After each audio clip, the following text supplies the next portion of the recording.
లూకా రాసిన సువార్త 2వ అధ్యాయం 9వ వచనం, 8, 9, 10 వచనాలు, 11 వచనాల్లో మనం చూస్తున్నప్పుడు ఈ మాటలన్నీ మనం అక్కడ చూడగలమండి. లూకా రాసిన సువార్త 2వ అధ్యాయం 8వ వచనంలో, ఆ దేశములో కొందరు గొర్రెల కాపరులు పొలములో ఉండి రాత్రివేళ తమ మందును కాచుకొనుచుండగా ప్రభువు దూత వారి యొద్దకు వచ్చి నిలిచెను. వెంటనే ఏమవుతుందంట? ప్రభువు మహిమ వారి చుట్టూ ప్రకాశించినందున వారు మిక్కిలి భయపడిరి.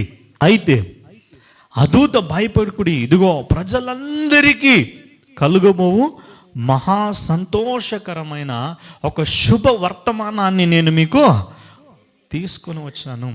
ఈ రోజున ఇదిగో ఈ పట్టణమందు, పలానా గ్రామమందు, దావీదు పట్టణమునందు నేడు రక్షకుడు మీ కొరకు పుట్టి ఉన్నాడు. ఈయన ప్రభువు అయిన క్రీస్తు. ఆయన విషయాలన్నీ చెప్పుకుంటూ ఈ మాటలు చెప్తా ఉన్నప్పుడు వెంటనే దేవుని యొక్క దూత భూలోకంలో దేవుని రక్షకుని గూర్చిన రాజ్య సువార్తను ఎప్పుడైతే ప్రకటిస్తూ ఉందో, పరలోకంలో ఏం జరుగుతుందంటే 13వ వచనంలో, వెంటనే ద మూమెంట్ ఆ దేవుని యొక్క రాజ్య సువార్త ఎప్పుడైతే ప్రకటించబడుతున్నదో ఎంత మాత్రమును కూడా ఆలస్యం లేకుండా పరలోకంలో ఏం జరుగుతుందంట?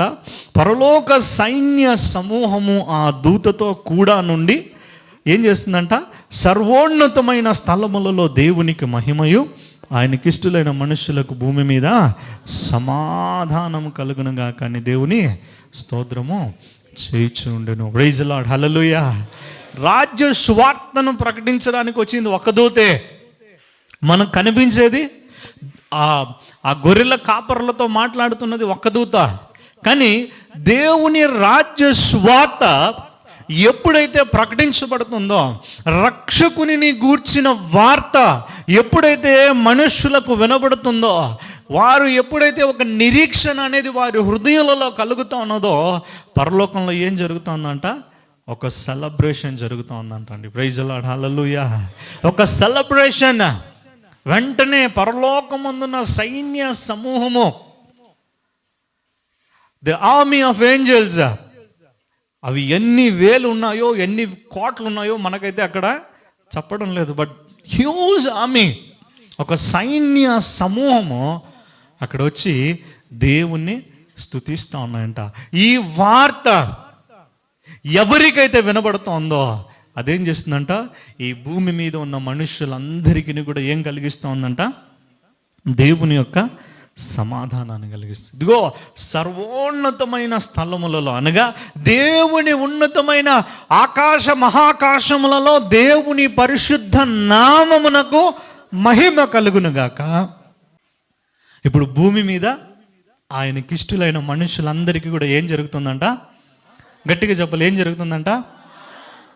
నేను చెప్పాను కదా, మొదటిగా నేనేం చెప్తున్నానంటే, కొన్ని వేల సంవత్సరాలు నిరీక్షణతో చాలామంది సమాధానం లేక, అయ్యా ఇంకెప్పుడయ్యా ఆ రక్షకుడు మా కొరకు, ప్రత్యేకంగా యూదుల పరిస్థితి అయితే చాలా ఘోరం. ఎందుకంటే ఆ అనాది కాలం మొదలుకొని ఎప్పుడు కూడా ఎవరో ఒకరు వాళ్ళని ఏం చేస్తున్నారంట? చెరకు తీసుకొని పోతున్నారు. దేవుడు ఏదో కొన్ని రోజులు వాగ్దానం చేశాడు అబ్రహాము ద్వారా. దేవుడు వారిని పిలుచుకున్న తర్వాత వారి ప్రయాణం ఎప్పుడు కూడా ఎన్నో రకములైన కష్ట నష్టాలు, ఎన్నో అవమానాలు, ఎన్నో నిందలు, ఎన్నో ఇరుకులు, ఎవ్వరు పడితే వాళ్ళ మీద దాడి చేస్తూనే ఉన్నారు. ఎన్నో రాజ్యాలు, ఐగుప్తు రాజ్యము మొదలుకొని, ఫరో రాజు మొదలుకొని, అలెగ్జాండర్ వరకు కూడా, అలెగ్జాండర్ తర్వాత వచ్చిన రోమా సైనికులు, రోమా రాజ్యము, రోమా ఆ పరిపాలన ఎప్పుడైతే వారు ప్రపంచవ్యాప్తంగా పరిపాలన చేస్తున్నారో, యూదులందరినీ కూడా వారి యొక్క ఆధీనంలో తీసుకొని ఉన్నారు. ఈ ప్రత్యేకంగా యూదులు పదే పదే వారు దాడికి గురి అవుతున్నారండి. మనం చరిత్రలో గమనిస్తే ఎంతోమంది వారిని చంపివేయడానికో, లేకపోతే వారిని చరిత్రలో లేకుండా, ఈ భూమి మీద లేకుండా తుడిచివేయడానికి ఎన్నో ప్రయత్నాలు చేస్తూ ఉన్నారు. వీరు ఒక గొప్ప నిరీక్షణతో ఉన్నారయ్యా, మా కొరకు ఒక రక్షకుడు పుడతాడన్నాడయ్యా, మమ్మల్ని విడుదల కలిగిస్తానన్న చాలా నిరీక్షణతో అశ్షూరీయులు వాళ్ళ మీద దాడి చేస్తున్నారు, బబులోను వారి మీద దాడి చేస్తుంది, పారసీకులు వారి మీద దాడి చేస్తున్నారు. అందరూ వాళ్ళని దాడి చేయడం, వాళ్ళని చెరలో పెట్టుకోవడం. సో ఒక శాశ్వతమైన విడుదల కొరకు, శాశ్వతమైన విడుదల కొరకు, రక్షణ కొరకు వీరు మరింత ఎక్కువగా ఎదురు చూస్తూ ఉన్నారు. ఆ కాలంలో భయంకరమైన యుద్ధాలు జరగడం పదే పదే ఇప్పుడు కూడా మనం చూస్తున్నాం. ఇజ్రాయెల్ మీద ఘోరంగా దాడి చేస్తున్నారు, యుద్ధం చేస్తున్నారు. ఇప్పుడే కాదు కానీ అనాది కాలం మొదలుకొని జనాంగమా వారు ఒక గొప్ప నిరీక్షణతో ఎదురు చూస్తున్నప్పుడు దేవుని దూత వారికి ప్రత్యక్షమై ఏం చెప్తుందంట, మీరు భయపడవద్దండి.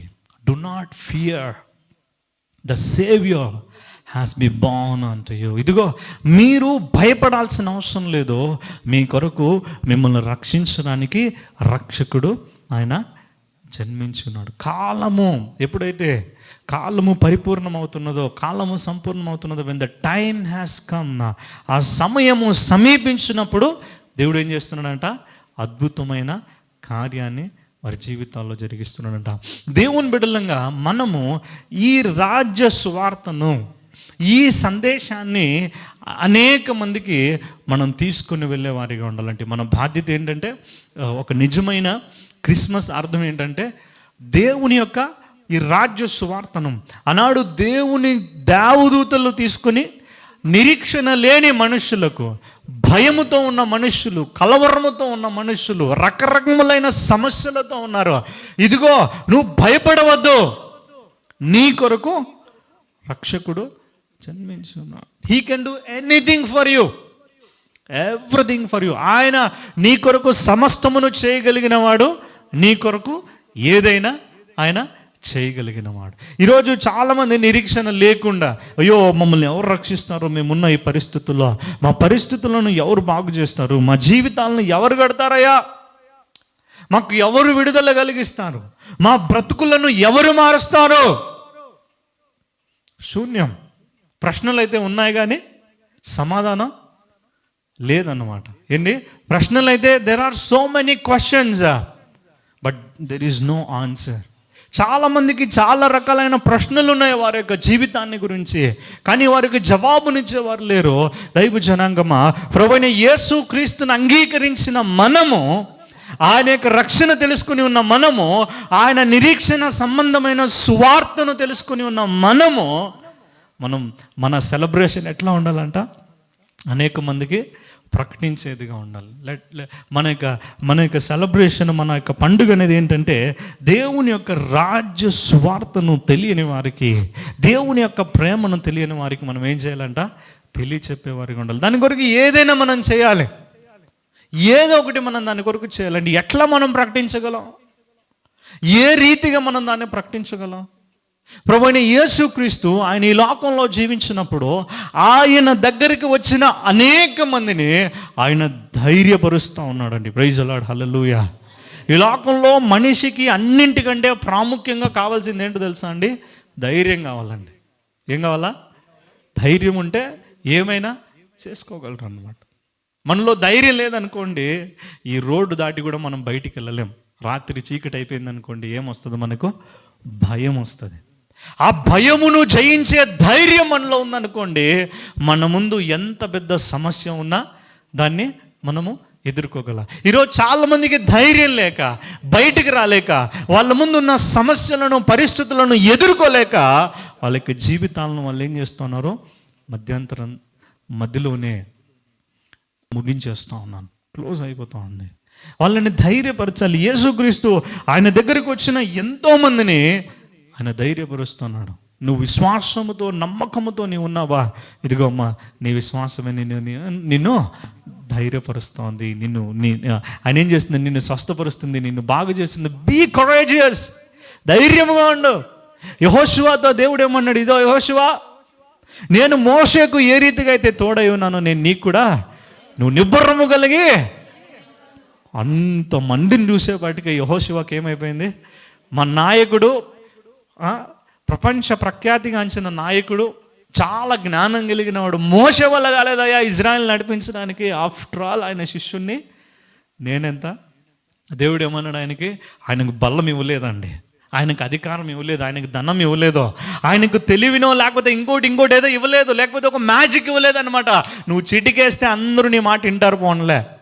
ఏమన్నాడు ఆయన? Be strong and courageous. నిబ్బరము కలిగి ఏం చేయాలంట? ఈ మాటలు చెప్పేవాళ్ళు కావాలండి. ఈరోజు దేవుని బిడ్డలుగా ఒక పాజిటివిటీ అనేది తీసుకొని రావాలన్నమాట. ఇంకా ఎవరైనా ఏదైనా చెప్తే దానికి ఇంకొక 4 యాడ్ చేసి ఇంకా అయిపోయింది అంతే, ఇంకా దుంకే చచ్చిపో అని చెప్పేవాళ్ళు కాదు కావాల్సింది మనకు. ఎందుకు భయపడతాం? దేవుడు నీ పక్షమున.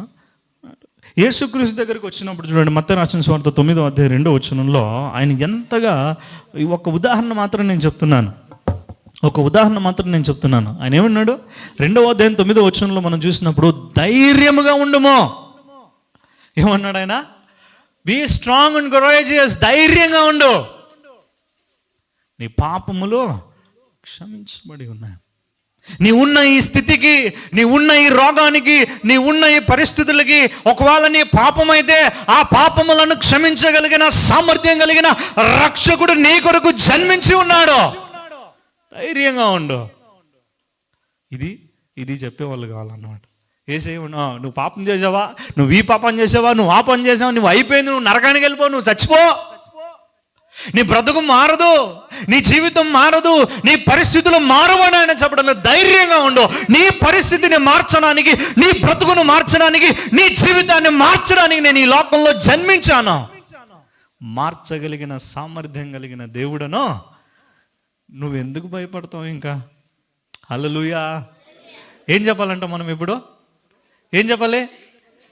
నీ కొరకు రక్షకుడు జన్మించున్నాడు. Be courageous. నువ్వు దేని గురించి నువ్వు చింతించాల్సిన అవసరం లేదు. ఎందుకంటే నీకు ధైర్యాన్ని ఇవ్వడానికి రక్షకుడు ఈ లోకంలో జన్మించాడు. పండుగ వచ్చింది, అదొచ్చింది, ఇదొచ్చింది, ఇంకోటి ఏదేదో చేసుకొని దేవుని యొక్క మూల సత్యాన్ని మనము మర్చిపోతూ ఉంటాం. మనము ఇతరులలో ఏం చేయాలంట? దేవుని వాక్యము ద్వారా ధైర్యాన్ని నింపగలగాలి, వారిని ప్రేరేపించగలగాలి, వారిని ముందుకు నడిపించగలగాలి, వారిలో ఒక నిరీక్షణ మనం తీసుకొని రావాలి. ఏంటంట? ఒక నమ్మకాన్ని మనం వాళ్ళలో తీసుకొని రాగలగాలి. Yes, God can change your situation. ఈ సంవత్సరం నీ పరిస్థితి మారలేదని భయపడవద్దు. ఈ సంవత్సరం నువ్వు పండుగ చేసుకోలేకపోతున్నావు అని చింతించవద్దు, గొడవలు చేసుకోవద్దు. ఉన్న దానిలోనే హ్యాపీగా ఉండు, ధైర్యంగా ఉండు. నిన్ను పిలిచినవాడు, నిన్ను రక్షించినవాడు, నీ పక్షాన కార్యం చేయగలిగిన వాడు, ఆయన నీకు ఏదైనా చేయగలిగిన వాడు. ఈ సంవత్సరం మాకు పండుగ చేసేకి అవుతాను లేదయ్యా, గొడవలు చేసుకొని, సమాధానం లేకుండా, నెమ్మది లేకుండా, ఏదేదో అనుకొని, ఏదేదో ఊహించుకొని దేవుడిచ్చిన సంతోషాన్ని చాలామంది దేవుడిచ్చిన సమాధానాన్ని కోల్పోతారు. దేవుడు ఏమన్నాడు? సర్వోన్నతమైన స్థలములలో దేవునికి మహిమ, భూమి మీద ఆయనకి ఇష్టలైన మనుషులకి ఏం కలగాలంట? మరి మనం చేసే సెలబ్రేషన్స్లో సమాధానం ఉంటుందా? ఉంటుందండి? ఏం చేస్తుందంటే మనం చేసేది దేవుని యొక్క సమాధానాన్ని మనకు, మన కుటుంబాలకు, మన సమాజానికి, ఆయనకి ఇష్టలైన మనుషులందరికీ కూడా దేవుడు ఆయన ఒక వ్యక్తిని ధైర్యపరుస్తున్నాడు అంటే దాని అర్థం ఏంటి? ఆ వ్యక్తిని సమాధానంలోనికి దేవుడు నడిపిస్తూ ఉన్నాడు. ఎప్పుడైతే ఆ వ్యక్తి ధైర్యాన్ని పొందుకుంటున్నాడో నెమ్మదిగా ఉంటాడు అనమాట. కలవరం అనేది ఉండదు, భయం అనేది ఉండదు, దిగులు అనేది ఉండదు. ఎందుకంటే దేవుని యొక్క ధైర్యాన్ని పొందుకున్నాడు. కాబట్టి దైవజనంగా దేవుడు ఈ లోకంలో జన్మించడానికి గల కారణం ఏంటంటే దేవుని యొక్క గొప్ప సమాధానాన్ని, దేవుని యొక్క ధైర్యాన్ని ఏం చేస్తున్నాడంట? ఆయన మనుషుల హృదయాల్లో కలిగించడం. గొర్రెల కాపరులు కలవరముతో ఉన్నారు. ఏంటయ్యా సడన్గా ఒక లైట్ వచ్చింది, ఇక్కడ మాకు కరెంటే లేదు, లైట్ వచ్చేసింది, ఏంటి ఇంత గొప్ప వెలుగు వచ్చేసింది? కలవరముతోనూ, భయముతోనూ, దిగులుతోనూ వణికిపోతూ ఉన్నారు. శత్రువులు ఎవరైనా వచ్చారేమో, ఇంకా ఎన్ని సంవత్సరాలు మా మీద దాడి చేస్తారు, ఇంకా ఎంతమంది మమ్మల్ని బానిసలుగా తీసుకొని పోతారు, ఎప్పుడు మాకు విమోచన, ఎప్పుడు మాకు రక్షణ, ఎప్పుడు మాకు విడుదల అని ఎదురు చూస్తూ ఉంటే దేవుని యొక్క దూత వారి దగ్గరికి వచ్చింది. దేవుని యొక్క సమాధాన సువార్తను వారికి ప్రకటించింది, వారిని ధైర్యపరిచింది. అదే పరిచర్యని యేసయ్య ఏం చేస్తున్నాడు? ఇప్పుడు యేసయ్య ఏం చేస్తున్నాడు? తన పరిచర్యలో కొనసాగిస్తున్నాడు. ఎవరైతే అక్కర్లో ఉన్నారో, ఎవరైతే అవసరతలో ఉన్నారో, ఎవరైతే దైవజనంగా విడుదల కావాలో, స్వస్థత కావాలో, రక్షణ కావాలో, విమోచన కావాలో వాళ్ళ దగ్గరికి వెళ్తా ఉన్నాడు.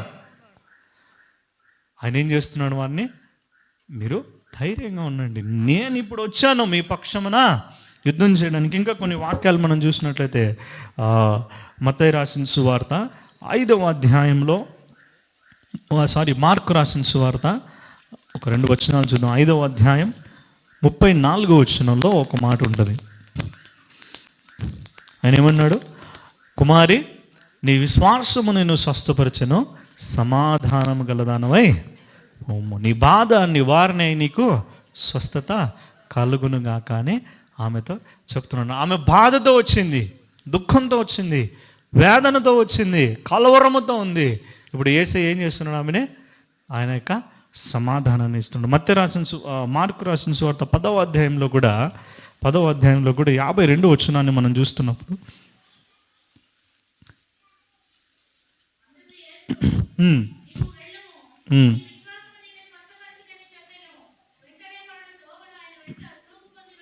49వ వచనం ఒకసారి మనం చూద్దామండి. అప్పుడు యేసు నిలిచి వాణ్ణి పిలువుడని చెప్పగా, వారు ఆ గ్రుడ్డి వాణ్ణి పిలిచి, ధైర్యము తెచ్చుకునము, ఆయన నిన్ను పిలుచుచున్నాడని వానితో చెప్పిరి. ప్రైజ్ ది లార్డ్, హల్లెలూయా. ఈ గుడివాడు భయముతో ఉన్నాడు, కలవరముతో ఉన్నాడు. వచ్చిన ఒకే ఒక అవకాశం, యేసుక్రీస్తుని గురించి విన్నాడు. ఆయన ఈ లోకంలో జన్మించాడయా, ఎన్నో రకములైన సూచక క్రియలు, అద్భుతమైన కార్యములు ఆయన చేస్తూ ఉన్నాడు. ఎంతో మందికి విడుదల కలిగిస్తూ ఉన్నాడు, బాగు చేస్తూ ఉన్నాడు. ఎవరో చెప్పారు, అరే ఏంటయ్యా ఇంత శబ్దం వస్తుంది, ఇక్కడ హడావిడిగా ఉంది, హంగామాగా ఉంది, ఏంటి ప్రజలందరూ కూడా పెద్ద గొడవ, గోళ్ళగా ఉంది, ఏంటి విషయం అంటే, ఇప్పుడే యేసయ్య అట్లా నిన్ను దాటుకొని వెళ్ళినా. ఏమన్నాడంట? తెలీదా నీకు? విషయం తెలీదా నీకు? ఇప్పుడే కదా యేసయ్య నీ ముందు నుంచి వెళ్ళాడంటే, ఇంకో వీడికి టెన్షన్ స్టార్ట్ అయిందండి. ఈ అవకాశాన్ని నేను కోల్పోతే మరలా నా జీవితంలో అవకాశం నాదేమో. ఎక్కడో ఆయన దూరంగా, కొంచెం దూరంగా ఆయన వెళ్ళిపోతా ఉంటే కేకలు వేస్తున్నాడు, అయ్యా దావీదు కుమారుడా, నన్ను దాటిపోకయ్యా, అయ్యా నన్ను దాటిపోకు. కొంతమంది ఆయన ఎప్పుడో వెళ్ళిపోయాడు రా, ఆయన నీ దగ్గర ఉన్నప్పుడు నువ్వు ఆయన పట్టించుకోలేదు, నీ ముందే వెళ్తున్నప్పుడు నువ్వు ఆయన చూడలేదు.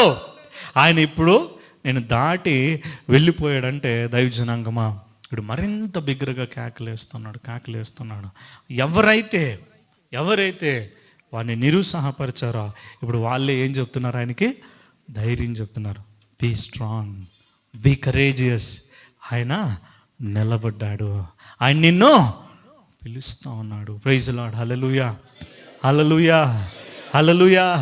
ఇప్పుడు మనం ఎట్లా ఉండాలంట? ఇప్పుడు నిరుత్సాహపరిచేవారిగా ఉండాలా, ధైర్యపరిచేవారిగా ఉండాలా? ఎట్లా ఉండాలంట?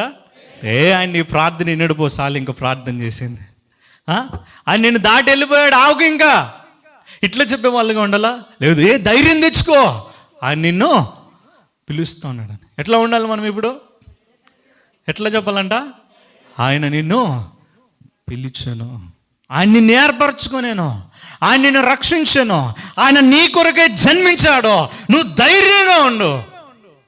ఈరోజు నీ పరిస్థితి ఏది ఉన్నప్పటికీ కూడా ఈ క్రిస్మస్ ఒకవేళ నీ జీవితాన్ని మార్చేస్తుందేమో. ఎంతోమంది జీవితాలను మార్చిందయ్యా, ఎంతోమంది బ్రతుకులను కట్టింది, వారి జీవితాలను స్థిరపరిచింది. ఆయన జన్మించడానికి గల కారణం ఏంటంట? నశించిపోయిన దానిని బాగు చేయడానికంట, సరిచేయడానికి, స్థిరపరచడానికి. నువ్వు చాలా రిపేర్తో ఉన్నావా? నీ ఫ్యామిలీ, నీ లైఫ్ అనేది చాలా రిపేర్స్తో ఉందా? దాన్ని రిపేర్ చేయగలిగిన, దాన్ని సరి చేయగలిగిన సామర్థ్యం కలిగిన రక్షకుడు జన్మించాడు అనే యొక్క భరోసాని అనేక మందిలో మనం కలిగించే వారిగా మనమందరము కూడా ఇప్పుడు ఎవరి స్థానాన్ని తీసుకోవాలంట? దేవదూతల యొక్క స్థానాన్ని మనం తీసుకోవాలంట. ప్రైజ్ ది లార్డ్, హల్లెలూయా. ఒక్కొక్క కుటుంబానికి, ఒక్కొక్క గ్రామానికి, ఒక్కొక్క వీధికి నువ్వు ఎక్కడైతే ఉన్నావో ఆ ప్రాంతానికి నువ్వు ఒక దేవదూతగా ఉండాలి. నువ్వు వెళ్తూ ఉంటే దేవుని యొక్క మహిమ నీతో పాటు రావాలి, దేవుని యొక్క రాజ్య సువార్తను నువ్వు ప్రకటించాలి, దేవుని యొక్క ధైర్యాన్ని నువ్వు వారికి పంచాలి. దేవుని వాక్యం ఏముంటుందంట? గుండె చెదిరిన వారిని ఆయన ఏం చేస్తారంట? ఆయన హార్ట్ సర్జన్ అంటే. ఎవరంట ఆయన హార్ట్ సర్జన్ అంట. ఆయన ఆయన ఆయనకు అసాధ్యమైంది ఏది లేదు. దైవ జనాంగమా, ఈ సీజన్లో ఎంతోమంది ఎన్నో రకాలైన అనానుకూలమైన పరిస్థితుల్లో వారు ఉన్నారు. నీ మాట వారిని ధైర్యపరిచేదిగా ఉండనియండి. నీ మాట వారి కుటుంబాలను, వారి పరిస్థితులను నిలబెట్టేదిగా ఉండని. ఒక వ్యక్తి జీవితాన్ని బాగుపరిచేదిగా దేవుని బిడ్డగా నీ మాట ఉండని. ప్రైజ్ ది లార్డ్, హల్లెలూయా. నీ మాట ఇతరులను బ్రతికించేదిగా ఉండాలి. ధైర్యంగా ఉండు, నిరీక్షణ కలిగి ఉండు. ఇదిగో యేసయ్య ఈ లోకంలో జన్మించినప్పుడు, ఆయన పరిచర్య చేసినప్పుడు, ఆయన ఈ లోకంలో ఉన్న మనుషులందరికీ కూడా దేవుని యొక్క సమాధానాన్ని తీసుకుని రావడానికి ఈ లోకంలో జన్మించాడు. సమాధానం ఇచ్చాడు, ధైర్యపరిచాడు, కుటుంబాలను బాగు చేశాడు, పరిస్థితులను మార్చాడు, గ్రామాలను, వ్యక్తులను, పట్టణాలను, కుటుంబాలను ఆయన మార్చిన వ్యక్తి. ఈరోజు నీ జీవితాన్ని కూడా ఆయన మార్చివేయడానికి సామర్థ్యం కలిగిన దేవుడు. నీకున్న విశ్వాసాన్ని, నీకున్న నమ్మకాన్ని కోల్పోదు. ఇతరులను చూసి నీకున్న నమ్మకాన్ని నువ్వు కోల్పోవద్దు. ధైర్యంగా ఉండు. నీ సమయం వచ్చినప్పుడు దేవుడు నిన్ను హెచ్చించేవాడిగా ఉన్నాడు. ఈ మాటలు ఎవరైనా చెప్పాలండి, మీరు ఖచ్చితంగా ఒక్కరితో అయినా మీరు చెప్పాలి. ఎవరైనా మీ దగ్గరికి వచ్చినప్పుడు నీకున్న దాన్ని బట్టి, నీకున్న హంగుని, నీకున్న ఆర్భాటాన్ని బట్టి, నీకున్న దాన్ని బట్టి వాళ్ళని కించపరచకుండా, వాళ్ళని గాయపరచకుండా, వాళ్ళని గేలి చేయకుండా, వాళ్ళని చులకనగా చూడకుండా ఏం చేయాలంట? నన్ను ఆశీర్వదించిన దేవుడు ఖచ్చితంగా నిన్ను, నా బ్రతుకును, నా జీవితాన్ని మార్చిన దేవుడు నిన్ను కూడా మారుస్తాడు. ధైర్యంగా ఉండు. ఏమైపోలేదు, ఇంకా ఏమవ్వలేదు. నీ సమయం వచ్చినప్పుడు నువ్వు ఊహించిన దానికంటే, నువ్వు అడిగిన దానికంటే నా దేవుడు ఏం చేస్తాడంట? అధికమైన ఆశీర్వాదాన్ని నీకు. ప్రైజ్ ది లార్డ్, హల్లెలూయా. ఇప్పుడు మీరందరూ కూడా ఏమైపోవాలంట? దేవదూతుల వలె వెళ్ళి అనేక మంది చీకట్లో, భయములో, కలవరంలో ఉన్న ఎవరైనా సరే, నీ చుట్టూ నీకు ఎవరైనా నువ్వు నోటీస్ చేసావనుకో, గుర్తించావనుకో, భయపడవద్దు. ఇప్పుడు కాలేదా, వెయిట్ చేయి. 2025 ఉంది, 2026 ఉంది. ఇంకా దేవుని రాకడ ఆలస్యమైతే, ఆయన చిత్తమైతే, ఆయన ఆయుష్ ఇచ్చినప్పుడు దేవుడు ఖచ్చితంగా నిన్ను దేవుడు పైకి తీసుకుని వస్తాడు. ఆయన ఈ లోకంలో జన్మించడానికి గల కారణము మనకు సమాధానాన్ని ఇవ్వడానికి, నెమ్మదిని ఇవ్వడానికి, దేవుని ప్రేమలో, దేవుని కృపలో మనల్ని మనము ఒకరినొకరు ధైర్యపరచుకుంటూ, ఓదార్చుకుంటూ ఏం చేయాలంట?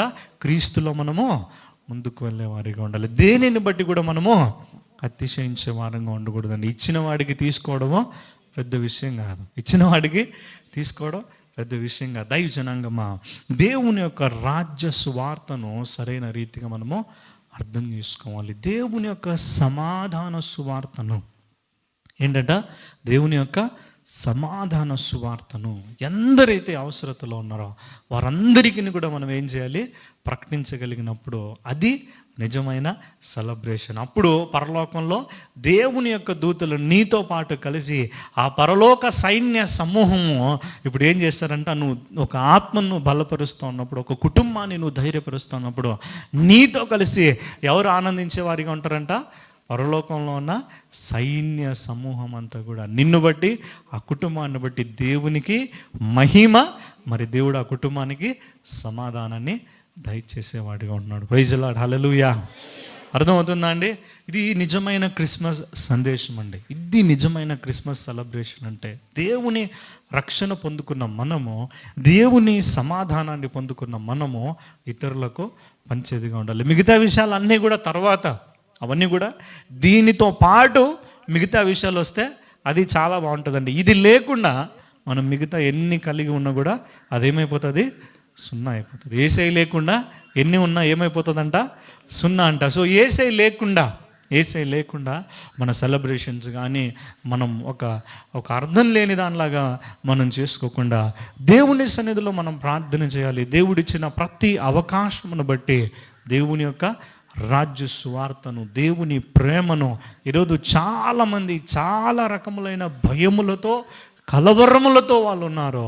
ఒక్కరైనా వాళ్ళని ధైర్యపరచాలి. ఇక్కడ చూడండి, ఒక 50 మంది మనం ఉన్నాం అనుకోండి, 50 మంది 50 ఫ్యామిలీస్ని టార్గెట్ చేసి 50 ఫ్యామిలీస్ కొరకు ప్రార్థన చేసి వాళ్ళని ధైర్యపరచగలిగితే, వాళ్ళను ఎంకరేజ్ చేయగలిగితే, వాళ్ళని ఎంకరేజ్ చేయగలిగితే, వాళ్ళని దేవుని యొక్క రాజ్యంలోనికి నడిపించగలిగితే అక్కడ నిజమైన ఒక క్రిస్మస్ సెలబ్రేషన్ అనేది ఉంటుందండి. అక్కడ నిజంగా దేవుడు సంతోషించేవాడిగా ఉన్నాడు. మన పక్కనున్న వాళ్ళని అందరినీ కూడా మనం వదిలిపెట్టేసి వాళ్ళు ఎట్లాగైనా ఉండనయ్యా, నేను నా ఇల్లు, నేను నా కుటుంబము, యోషు అన్నాడు కదా, నేను నా ఇంటి వారు మేము యెహోవా అనేది సేవిస్తాం. అది తీసుకొని ఎవరు ఎట్లయినా పోనీ, నేను నా ఇల్లు మాత్రం we will enjoy, we will celebrate అని అనుకున్నారనుకోండి, అది ఎంతవరకు ఒక నిజమైన అర్థాన్ని ఇస్తుందో మనం ఆలోచన చేసుకునే వారిగా ఉండాలి. దేవుని యొక్క సమాధాన సువార్త, నేను జస్ట్ ఒక 2-3 ఎగ్జాంపుల్స్ మాత్రమే చెప్పాను.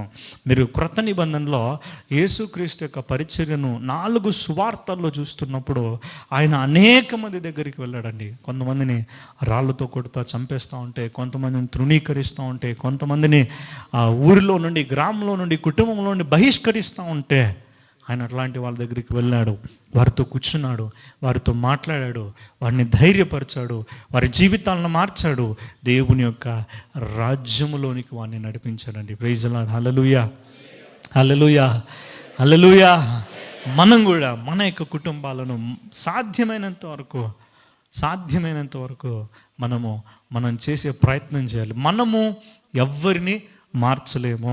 ఏ మనిషి కూడా ఇంకొక మనిషిని మార్చలేడు. కేవలం మార్చేది ఏంటంట? దేవుని వాక్యం, దేవుని సత్యము మాత్రమే. సత్యము మాత్రమే ఏం చేస్తుందంట? మనల్ని అందరినీ కూడా దేవుని వాక్యమే మనకు స్వాతంత్రతను కలిగించేది, విడుదల కలిగించేది. ఈ వాక్యాన్ని మనం తెలుసుకుని, దీన్ని అర్థం చేసుకుని, దీన్ని ప్రకటించగలుగుతూ ఉన్నప్పుడు అనేక మంది జీవితాలను ఇది ఏం చేస్తుందంట? మార్పును కలిగిస్తుందంట. ఇప్పుడు ఏం చేయాలి మనము? అనేక మందికి ధైర్యాన్ని కలిగించే దేవుని యొక్క రాజ్య సువార్తను మనము ప్రకటించాలి. భయపెట్టే మాటలు చెప్పకూడదు వాళ్ళకి. ఏమంట? వాళ్ళని భయపెట్టేదో, వాళ్ళని పడద్రోసేదో, వాళ్ళను తగ్గించేదో కాదు, కానీ నీ స్థితి ఏదైనా, నా రక్షకుడు నీ కొరకు జన్మించి ఉన్నాడో ఆయన నీ పరిస్థితులను మార్చేస్తాడు. ధైర్యంగా ఉండు. ఇంకొన్ని రోజులు వెయిట్ చేయి. నీ సమయం వస్తుందేమో. ఆలస్యం అవుతుందని తొందరపడవద్దు, ఆలస్యం అవుతుందని బాధపడవద్దు, దుఃఖం పడవద్దు, ప్రార్థన చేయడం ఆపొద్దు, దేవుణ్ణి ఆరాధించడం ఆపొద్దు, దేవుని సన్నిధానికి వెళ్ళడం ఆపొద్దు, ఆయనతో సహవాసం చేయడం ఆపొద్దు. నీ సహవాసాన్ని నువ్వేం చేయాలంట? కొనసాగించు, ధైర్యంగా ఉండు. దేవుడు నీ పక్షమున అద్భుతం చేస్తాడు. నేను చెప్పాను కదా, దేవాతి దేవుడు యెహోషువతో ఆయన మాట్లాడుతూ, యెహోషువ 1వ అధ్యాయంలో ఈ మాటను నేను చదివి నేను ముగిచ్చేస్తాను. ఆయన ఏ రీతిగా యెహోషువని దేవుడు ధైర్యపరుస్తున్నాడో ఒకసారి మనం జ్ఞాపకం చేసుకుంటూ 1వ అధ్యాయంలో మనం ముందుకు వెళ్దాం. మన యొక్క జీవితాల్లో కూడా ఎంతోమంది ఎన్నో రకాలైన పరిస్థితుల్లో ఉన్నారు. అటువంటి వారిని కూడా మనము ధైర్యపరిచేవారిగా ఉండాలి. 5వ అధ్యాయం ఆఖరి భాగంలో దేవుడు ఈ రీతిగా అన్నాడు, నేను మోషేకు తోడయుండినట్లు నీకు తోడయుందును, నిన్ను విడువను, నిన్ను ఎడబాయను, నిబ్బరము కలిగి ధైర్యముగా ఉండుము. ఇదిగో వారికి ఇచ్చేదనని నేను వారి పితరులతో ప్రమాణము చేసిన ఈ దేశంను నిశ్చయముగా నీవు ఈ ప్రజల స్వాధీనము చేసేదవు. అయితే నువ్వేం చేయాలంట? నువ్వు నిబ్బరము కలిగి జాగ్రత్తపడి, దేవుడు నీకేదైతే నువ్వు బహుధైర్యంగా ఉండి దేవుడు నీకు ఆజ్ఞాపించిన ధర్మశాస్త్రం అంతటి చొప్పున నువ్వు చేయవలను. నువ్వు నడుచు ప్రతి మార్గమును చక్కగా ప్రవర్తించినట్లు నీవు దాని నుండి కుడిమికి కానీ ఎడమకు కానీ నువ్వు తొలగిపోవద్దు. నువ్వు ఎప్పుడైతే దాన్ని ధ్యానించగలుగుతావో, దేవుని వాక్య మార్గములలో నువ్వు ఎప్పుడైతే నడవగలుగుతావో, దేవుడు ఏమన్నాడు? నేను నీకు ఇచ్చిన ఆజ్ఞలన్నింటినీ కూడా నేను నెరవేరుస్తాను. మరలా ఆయన అన్నాడు, నిబ్బరము కలిగి ధైర్యముగా ఉండము, దిగులు పడకము, జడియకము, నీవు నడచు మార్గం అంతట్లో నీ దేవుడైన యెహోవా నీకు తోడుగా ఉంటాడంట. Praise the lord. Hallelujah, hallelujah. ఈరోజు అనేక మంది అనేక రకములైన పరిస్థితులతో ఉంటున్నప్పుడు దైవజనాంగమా, దేవుని రాజ్య సువార్తను మనం ఏం చేయాలి? వారికి ప్రకటించాలి. దేవుని వాక్యాన్ని చాలా చక్కగా మనం వివరించాలి. ఇదిగో దేవుడు నీకు ఏర్పాటు చేసిన ఆయన ధర్మశాస్త్రాలలో, దేవుడు నీ కొరకు ఏర్పాటు చేసిన దేవుని వాక్యములో నువ్వు నడిచినప్పుడు, దేవుని కొరకు నువ్వు జీవించగలిగినప్పుడు, ఆ సమయం వచ్చినప్పుడు దేవుడు నేను ఏం చేస్తాడంట?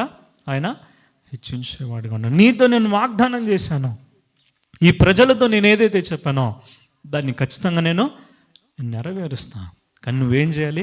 అది నెరవేర్చబడేంత వరకు నువ్వు కూడా దేవుని యందు విశ్వాసముతో, నమ్మకముతో, భయభక్తులు కలిగి ఉండి దేవుని మార్గంలో నువ్వు నడవాలి. మనుషులు వచ్చి అనేక రకాలైన మాటలు వాళ్ళు చెప్తారండి, అనేక రకాలుగా వాళ్ళు మనల్ని డిస్క్రైజ్ చేస్తారన్నమాట. వాళ్ళు ఎప్పుడు కూడా మనల్ని నిరుత్సాహపరుస్తూ ఉంటారు. కానీ ఆ మనుషుల యొక్క మాటలు వినకుండా నిన్ను నీవు దేవుని వాక్యమును ఆధారం చేసుకుని నువ్వు ఎప్పుడైతే నువ్వు ధైర్యపరచుకొనగలుగుతావో అప్పుడు దేవుని యొక్క అద్భుతమైన కార్యమును దేవుడు నీ కొరకు చేసేవాడిగా ఉంటాడు. శక్తిని దేవుడు ఇస్తాడు, బలాన్ని దేవుడు ఇస్తాడు, కృపను దేవుడు నీకు ఇస్తాడు. ఆయన నీ జీవితంలో ఏదైతే వాగ్దానం చేస్తాడో ఆయన ఖచ్చితంగా దాన్ని నెరవేర్చే దేవుడిగా ఉంటున్నాడు. Praise the lord. Hallelujah, hallelujah. So ఇప్పుడు మన మాటలు ఎట్లా ఉండాలి? ఏం చేయాలి? మన మాటలు పైన వాళ్ళు ఎక్కుతా ఉంటే కూడా ఒకేసారి లాగి కింద పడేలా, కొంచెం ధైర్యంగా వెళ్ళే వాళ్ళని కూడా మనం ఏం చేయాలి? వాళ్ళని వెంటనే వాళ్ళని ఒక్కొక్క పంచి ఇచ్చేసి వాళ్ళని పెట్టుకొని కింద లాగేసి తొక్కేసేలాగా ఉండాలి. ఎట్లా ఉండాలంటే వాళ్ళని నువ్వు ఏదైతే నీ ఆత్మీయ పోరాటం చేస్తున్నావు, నువ్వు ఏదైతే నీ విశ్వాస పోరాటం చేస్తున్నావు, ధైర్యంగా చేయి, ధైర్యంగా ఉండు. దేవుడు నీ పక్షమున అద్భుతమును జరిగించునుగాక అని మనం చెప్పాలండి. హల్లెలూయా. ప్రయత్నం చేయండి. ఈరోజు ఇంటికి వెళ్ళిన తర్వాత కనీసం ఒక్కరితో అయినా చెప్పండి, ఒక్కరితో అయినా. ఊరుగానే మళ్ళీ మీకు మీరే చెప్పుకోవద్దండి. నిజంగా వాళ్ళు ఎవరైతే అవసరతలో ఉన్నారో చెప్పమన్నాడు కదా, మేము మాట ఇచ్చాం కదా, నేను నీకు నువ్వు నాతో అంటే ఏం ప్రయోజనం లేదు. నిజంగా if somebody who is in desperate need, నిజంగా ఎవరైతే అవసరతలో ఉన్నారో, ధైర్యం ఎవరికైతే అవసరమో, దేవుని ప్రార్థన సహాయం ఎవరికైతే అవసరమో వారు ముందుకు వెళ్ళాలి. చాలా కష్టంగా ఉంది, వాళ్ళ పరిస్థితులు చాలా అనానుకూలమైన స్థితిలో ఉన్నాయి. ఇదిగో వాళ్ళు కన్నీటిలో, దుఃఖంలో ఉన్నారు, బాధలో ఉన్నారు, వేదనలో ఉన్నారు, కలవరంలో ఉన్నారు అన్న వారిని కనుక నువ్వు చూడగలుగుతావు అన్నప్పుడు వెళ్ళి వారితో చెప్పు, ధైర్యంగా ఉండు, నేడు రక్షకుడు నీ కొరకు జన్మించాడని, ఈ లోకంలో జన్మించాడు నీ కొరకు, ఆయన అద్భుతాన్ని చేయడానికి భయపడవద్దు.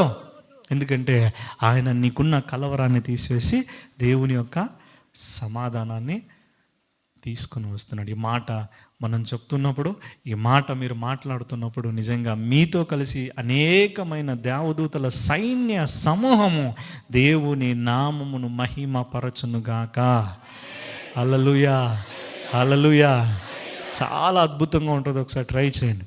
కళ్ళు మూసుకొని మనం ప్రార్థన చేద్దాం ఈ సమయంలో. దేవా, ఒకవేళ ఇక్కడ మందిర ఆవరణంలో ఉండి నీవు కూడా ఏదైనా కలవరమతో ఉన్నా, నీ కుటుంబం కూడా ధైర్యం లేని స్థితిలో ఉన్నా, ఇరుకులో ఇబ్బందిలో ఉన్నా, అనానుకూలమైన పరిస్థితుల్లో ఉన్నా, నా యేసయ్య ఈరోజు నీతోనే మాట్లాడుతున్నాడు.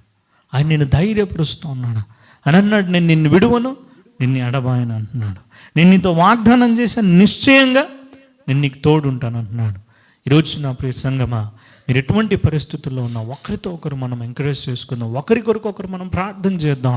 ఈరోజు నువ్వు దేవుని సన్నిధిలో నువ్వు ప్రార్థన చేయి. నీ ప్రక్కన ఎవరు కూర్చున్నప్పటికీ కూడా వారి కొరకు ఒక నిమిషం ప్రార్థన చేయి. దేవా, ఇదిగో నా ముందున్న వారి కొరకు, నా వెనుకున్న వారి కొరకు, నా ప్రక్కన ఉన్న వారి కొరకు నేను ప్రార్థన చేస్తున్నా.